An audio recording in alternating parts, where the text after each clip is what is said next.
Hello everybody, welcome back to Kanga TV, home of North Melbourne fans, and in today's video I just wanted to have a sit down and a little debrief, let's call it, on our first stint at our new home away from home. We've played at Hands Oval in Bunbury, we've played at Optus Stadium in Perth, and we are now on our way back to Melbourne and getting ready to face Carlton for the second time this season at the MCG on Saturday afternoon. But before all of that, I wanted to sit down and have a bit of a chat through the last couple of games over in WA and how I feel like this deal is sitting after the first year. So for those who did miss it, we will be playing 2 games over in WA for at least the next 3 seasons. It's 2 games per season for the next 3 seasons. 1 at Hands Oval in Bunbury and then 1 at Optus Stadium in Perth. This season we took on West Coast in Bunbury and then Fremantle at Optus Stadium. I believe those will be switched next year. The deal is reportedly worth about $2.5 million for the 2 games. I believe that is roughly the same amount of money we were making from the home games in Tasmania, although we were playing 4 games in Tasmania in a season. That has been reduced to 2 this year, and it will be no longer after season 2025 is done. We only have 1 more home game there at Ninja Stadium in Hobart against Richmond later this season, and then it'll be all wrapped up and we'll be focusing our energy on the new deal over in WA and then bringing some games back home to Melbourne, which I think is such an important part of this deal. Financially, it's a no-brainer and it logically makes a lot of sense. You do have to play at least 1 game over in Perth a season, sometimes 2. Last year in 2024, we played just the 1 game against West Coast, but the season before that, we played both West Coast and Fremantle at Optus Stadium at various stages of the season. So this is just the 1 trip. It is a trip we have to do regardless, and to be able to play the games back to back, it is only 1 game at Optus as well. It is a neutral ground, I would say, at Hands Oval in Bunbury. So from that perspective, no issues. I think, like I said, it's something we have to do anyway, and I feel like if we can make some money out of it, we're not really losing much, I don't think, by doing it. If anything, we're gaining something. We're gaining 2 games back in Melbourne, which I think is such a strong move for the club long term. Unfortunately, North Melbourne is not in the position, doesn't have the luxury at this stage to not be able to sell home games. We do really need the revenue. We haven't had revenue from pokies for a very, very long time, and I fully support the club's decision to do that. And I think now, as we start to rise up the ladder, the onus kind of does fall back on fans in Melbourne in particular to start showing up. I think that is probably a big reason as to why we still do need to sell home games. And I don't want to compare us to the likes of a St Kilda or even a Bulldogs. I mean, the Bulldogs have been a lot more successful than us on field in recent years, but they also do sell home games in Ballarat.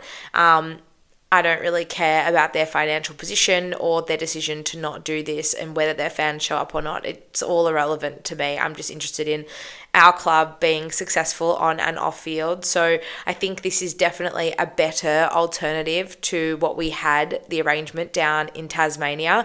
I also feel like there is a wider net that will be able to grow a secondary base over in WA. Our biggest supporter base outside of Victoria currently sits in WA. We have really strong connections to the state. There's a lot of players who have come across and played for North Melbourne. We have, I believe, sold home games in Perth in the past. I could be wrong, but I believe that is a reason as to why we do have such a big and dedicated fan base over in WA. And I don't mean that to disrespect anyone in Tasmania, any North fans in Tasmania, any locals down there who have supported North over the journey.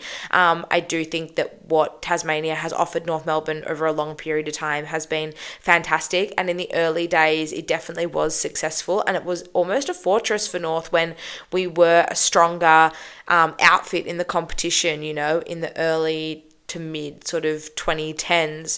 It was definitely a serviceable option for us. We didn't really lose much when we went down there, but as the years have gone on and our form has started to falter, unfortunately that has been impacted further when we do go down to Tasmania. So On the flip side, recently our form over in WA, despite us not being, as good of an outfit, has been pretty strong, both against West Coast. Obviously, they've been around the mark where we've been for the past few seasons, but even against Fremantle, obviously in 2023, we had that massive gutsy win against them over in WA. So I do, from a general perspective, do like the decision that we've made. I think it's a smart decision, especially we don't know the future for football in Tasmania at this stage. So for us to kind of set ourselves up and kind of get out before we were pushed, sort of thing, jumped before we were pushed, I think is the right way to phrase it, then it's got the all okay from me. In terms of the games on field, I mean, we come home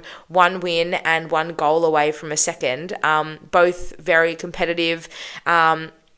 Maybe not so much actually against West Coast, but to be able to steal the win against West Coast and then put in arguably one of our best performances of the season against Fremantle, I would say it probably sits 4th to the 3 wins and the 1 draw. I think a lot of people would actually have that higher than the win against West Coast, which is outrageous to me. But anyway, that's okay.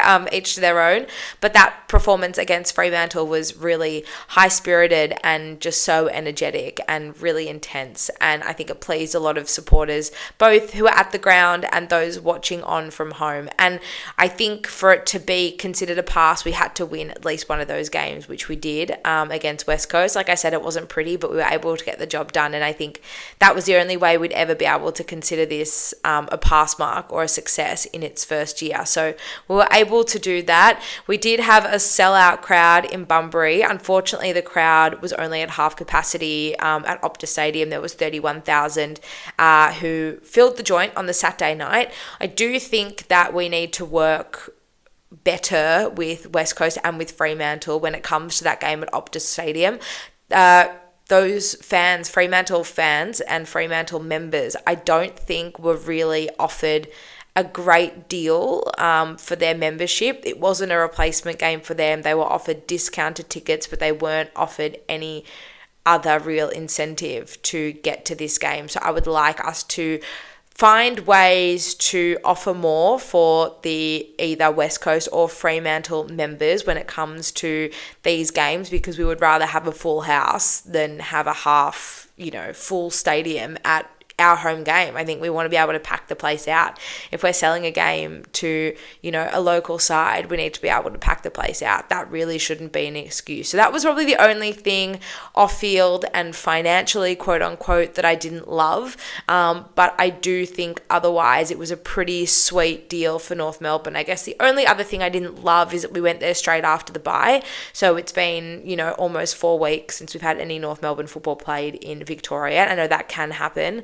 I think it happened last year as well. We went 3 or 4 weeks without having any footy here in Melbourne, but we'll be back on home soil and home turf this week, which will be awesome, and hopefully we'll be able to replicate the performances we displayed in Perth here at home in front of a home crowd. So when thinking about it overall, I do think it was definitely a tick in the first year. You can understand what the club is trying to do, and I think that if we can just build on it in the next couple of seasons, then it could be a really, really sweet deal for us.